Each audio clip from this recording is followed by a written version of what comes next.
Olá, meu amigo, olá, minha amiga, como é que vocês estão? Bem-vindos a mais um episódio onde estudamos obras póstumas, os trabalhos de Allan Kardec que não deram tempo de ser publicados antes do seu desencarne, mas que depois a Sociedade Espírita de Paris os publicou. Nós estamos na primeira parte estudando um capítulo que se chama Estudo sobre a Natureza do Cristo. No episódio passado, estudamos sobre fontes das provas sobre a natureza do Cristo, e aí nós percebemos que absurdamente muita coisa foi inventado sobre Jesus e não tem provas sobre isso, né? As provas históricas são muito poucas, e aí todo um sobrenatural, toda uma série de coisas que hoje é tido como verdade, na verdade foi inventado, né? Hoje nós vamos falar sobre o tema. Os milagres provam a divindade do Cristo? Então, sem demora, vamos para o texto. Segundo a Igreja, a divindade do Cristo está afirmada pelos milagres, que testemunham um poder sobrenatural.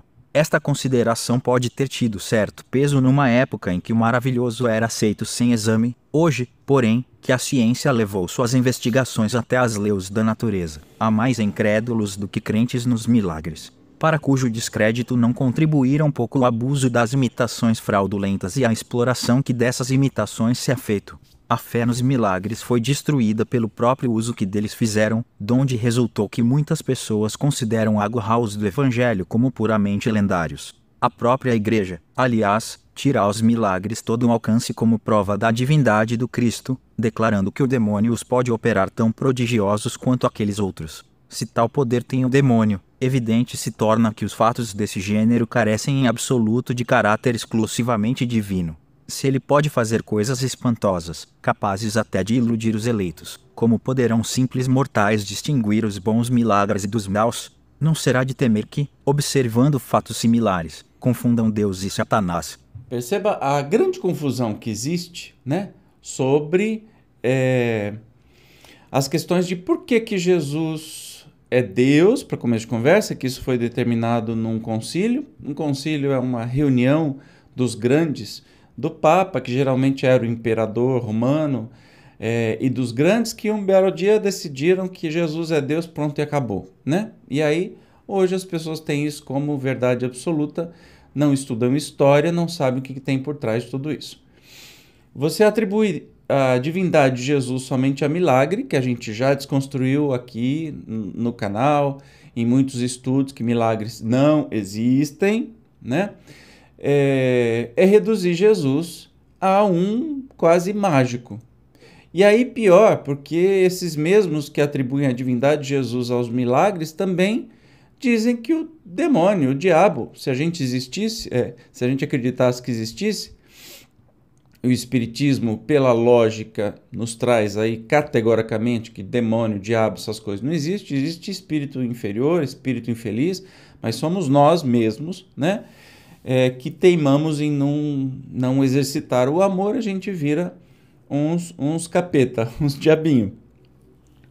Mas quando fala que o próprio diabo, o próprio Satanás faz milagre, engana os seus eleitos, aí bota tudo no mesmo balaio, que aí você pode não acreditar mais nem no diabo, nem em Jesus. E qual a importância de Jesus para a sua vida? É por causa dos milagres que ele fez? Dos tais milagres? Jura que é só por isso? A mensagem dele não tem importância. O que tem importância é o milagre. Pois é, nas religiões de hoje, a maioria das pessoas vão não é para aprender nada, não. É por causa de fenômeno. Nas casas espíritas, a maioria das pessoas vão para ver fenômeno, para ver incorporação, para ver cura, para buscar resolver seus problemas físicos imediatos ou emocionais, enfim. Mas assim, não é para aprender, entende? É para resolver aquele negócio momentâneo. Ah, se eu estiver bem, aí, ó, dane-se, eu esqueço. Quando eu tiver um próximo problema, aí eu volto, né? Mas vamos continuar a leitura aqui. Dar a Jesus semelhante rival em habilidade, que é o caso do capeta, o cramunhão, É grande desazo, mas em matéria de contradições e de inconsequências não se consideravam as coisas com muita atenção numa época em que para os fiéis seria um caso de consciência o pensarem por si mesmos e discutirem o menor artigo que se lhes impusesse a crença. Não se contava então com o progresso e ninguém cuidava de que pudesse ter fim o reinado da fé cega e ingênua, reinado cômodo, qual o do bel prazer. Papel tão preponderante que a Igreja se obstinou em atribuir ao demônio produziu consequências desastrosas para a fé, à medida que os homens foram sentindo capazes de ver com seus próprios olhos. Depois de ter sido explorado com êxito durante algum tempo, ele se tornou alvião posto no velho edifício das crenças e uma das causas da incredulidade. Pode dizer-se que a Igreja, com o tomá-lo por auxiliar indispensável, alimentou em seu seio aquele que se voltaria contra ela e eliminaria os fundamentos. Pois é. Outra consideração não menos grave é a de que os fatos milagrosos não constituem privilégio exclusivo da religião cristã.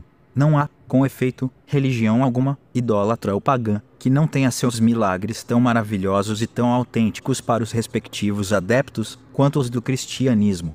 E a Igreja se privou do direito de os contestar, desde que atribuiu às potências infernais o poder de os operar. Compreende que é tudo muito contraditório? Eu fico meio espantado como é que esta fé cristã, né? Lembrando Jesus, Cristo não era cristão, ele era judeu. O cristianismo surgiu, os primeiros cristãos, né, que eram seguidores de Jesus, depois da sua morte. E quando o Império Romano resolveu fazer do cristianismo a religião oficial, criou o catolicismo, que já foi dividido em dois tipos, o romano e o ortodoxo, porque eram dois impérios romanos que se dividiram. Como o Papa era o imperador romano, naturalmente a igreja se dividiu e de lá para cá foi só racha atrás de racha atrás de racha. Hoje, 10, 20 igrejas são criadas por dia só aqui no Brasil. Então, ficou muito doido, né? Cada estudante, cada filósofo que pegava uma parte, desde o começo fantasiosa, sobre a vida de Jesus, sobre os milagres, sobre um monte de outras coisas, fazem teorias, estudos e constroem um castelo em cima de um negócio que não tem nem comprovação, e aí a gente virou essa torre de Babel que nós temos hoje, estranha e contraditória, né? No sentido teológico, o caráter essencial do milagre é o de ser uma exceção aberta nas leis da natureza, o que, conseguintemente, o torna inexplicável mediante essas mesmas leis. Deixa de ser milagre um fato, desde que possa explicar-se que se ache ligado a uma causa conhecida.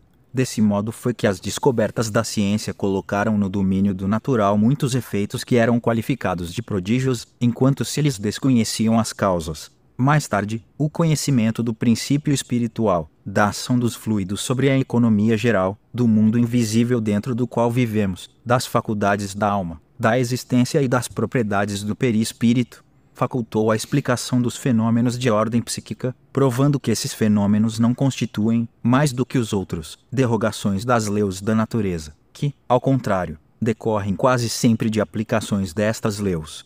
Todos os efeitos do magnetismo, do sonambulismo, do êxtase, da dupla vista, do hipnotismo, da catalepsia, da anestesia, da transmissão do pensamento, a presciência, as curas instantâneas, as possessões, as obsessões, as aparições e transfigurações, etc., que formam a quase totalidade dos milagres do Evangelho, pertencem àquela categoria de fenômenos. Então, você está dizendo, Evandro, que Jesus não fez milagre. Então, nessa concepção da palavra, não. Jesus, um espírito feliz, um espírito sabedor de todas as coisas que a gente não sabe, obviamente tinha capacidade de operar pela sua mente, né, pelo seu magnetismo, chame de o que você quiser, mas um espírito muito superior, que sim, esteve encarnado, sabia como fazer as coisas, como operar as coisas, e sim, ele curava as pessoas, né, com essa energia, com essa capacidade, com esse conhecimento que ele já tinha, né, previamente. Então, a isso chamam de milagres. Recomendo que você estude Céu e Inferno ou Os Milagres segundo o Espiritismo, porque... Perdão, Céu e Inferno não. A Gênese... Estou falando besteira. A Gênese, os milagres e as predições segundo o Espiritismo, que vem explicar justamente sobre essa questão dos milagres, que o Espiritismo encara como: o que é milagre? É tudo aquilo que é natural, que é permitido pelas leis naturais, mas que a gente ainda não encontrou uma explicação científica para isso. Beleza? Mas vamos continuar aqui na leitura. Sabe-se agora que tais efeitos resultam de especiais aptidões e disposições psicológicas que são produzidas em todos os tempos e no seio de todos os povos e que foram considerados sobrenaturais pela mesma razão que todos aqueles cuja causa não se percebia. Isto explica porque todas as religiões tiveram seus milagres, que mais não são que fatos naturais, quase sempre, porém, ampliados até o absurdo pela credulidade e reduzidos agora ao seu justo valor pelos conhecimentos atuais, que permitem se destaque deles a parte devida à lenda. E aí eu faço uma correlação muito simples para entender o que é milagre, considerado até hoje, né, pelas religiões.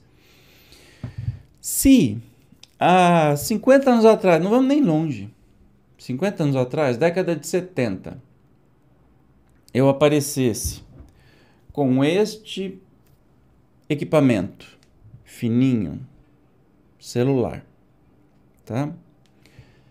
Fizesse uma chamada de vídeo com alguém que está na Europa e mostrasse para a pessoa, o que essa pessoa ia achar? Que isso aqui é um milagre. Isso é um milagre? Não. Isso é fruto da inteligência humana que desenvolveu uma tecnologia que nos conecta Wi-Fi, sem fios, com todo mundo, né? O tempo todo. E que todo mundo tem um desse. Mas que há 50 anos atrás achariam que era milagre. Porque não sabiam explicar que trem é esse. Do mesmo jeito, tudo aquilo que as religiões chamam de milagre é algo que a ciência ainda não consegue explicar. Ainda. Mas não significa que não vai conseguir explicar. E quando conseguir explicar, vai ficar evidente que isso é uma lei, está dentro das leis naturais. Não é uma derrogação das leis naturais, porque não faz sentido Deus criar um universo tão perfeito e para permitir que um ou outro entortassem a lei da gravidade, por exemplo. É uma lei natural, é uma lei divina. O milagre seria se eu conseguisse sair flutuando sem mais nem menos, né? Com essa lei de gravidade que nós temos. Entende?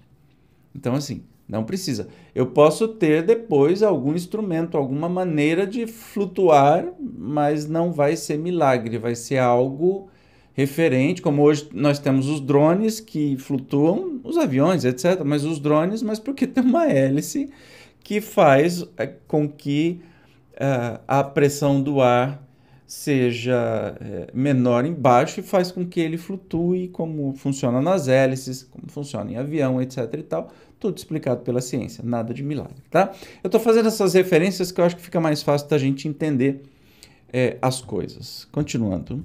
A possibilidade da maioria dos fatos que o Evangelho cita como operados por Jesus se acha hoje completamente demonstrada pelo magnetismo e pelo espiritismo, como fenômenos naturais, pois que eles se produzem às nossas vistas, quer espontaneamente, quer quando provocados. Nada há de anormal em que Jesus possuísse faculdades idênticas às dos nossos magnetizadores, curadores, sonâmbulos, videntes, médiums, etc., do momento em que essas mesmas faculdades se encontram, em diferentes graus, numa multidão de indivíduos que nada têm de divino, até em heréticos e idólatras. Elas não implicam, de maneira alguma, a existência de uma natureza sobre-humana. Se o próprio Jesus qualifica de milagres os seus atos, é que nisto, como em muitas outras coisas, lhe cumpria apropriar sua linguagem aos conhecimentos dos seus contemporâneos. Como poderiam estes aprender os matizes de uma palavra que ainda hoje nem todos compreendem? Para o vulgo, eram milagres as coisas extraordinárias que ele fazia e que pareciam sobrenaturais, naquele tempo e mesmo muito tempo depois.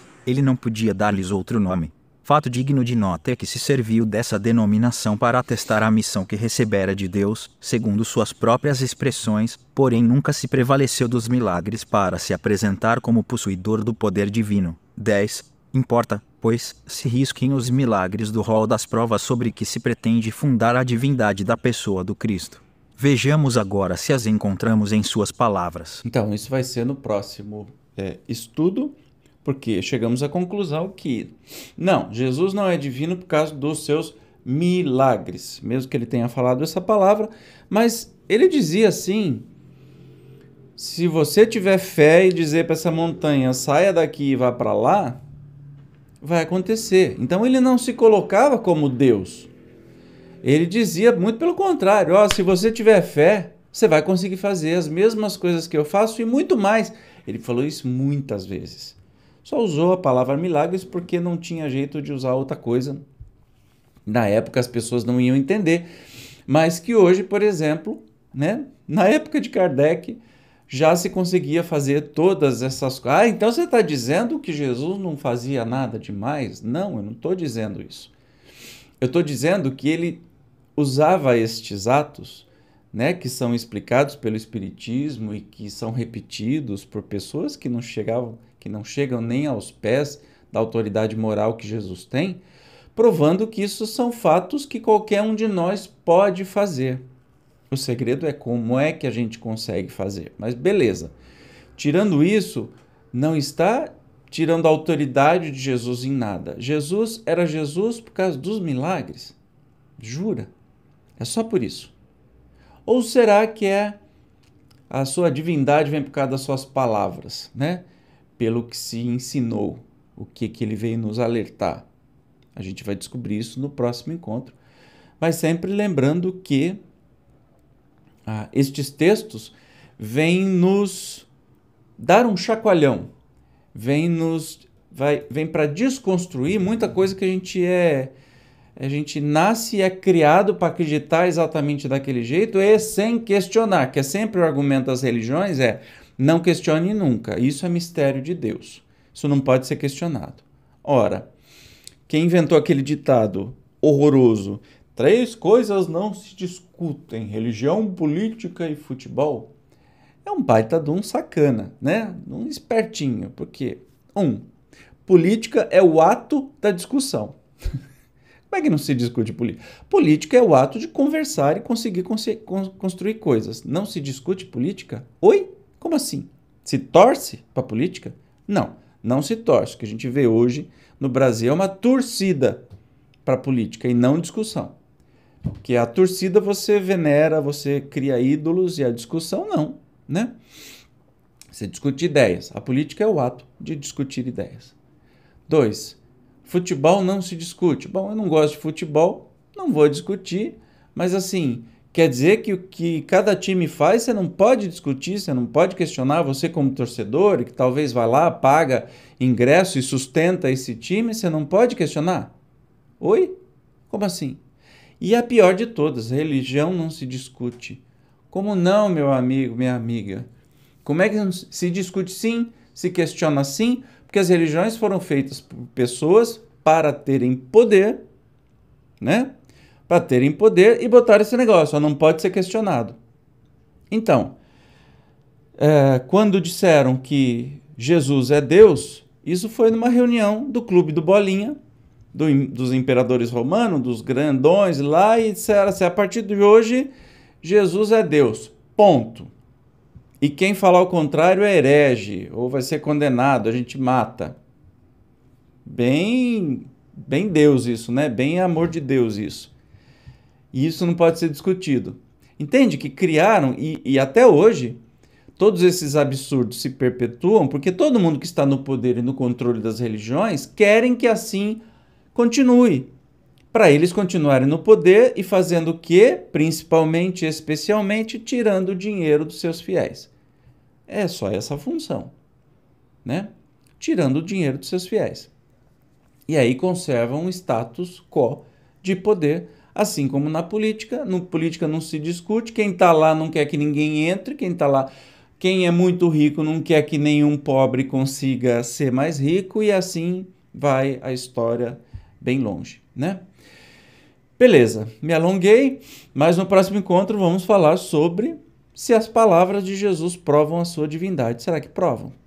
Não sei, hein? Eu te espero para descobrir. Até mais, tchau!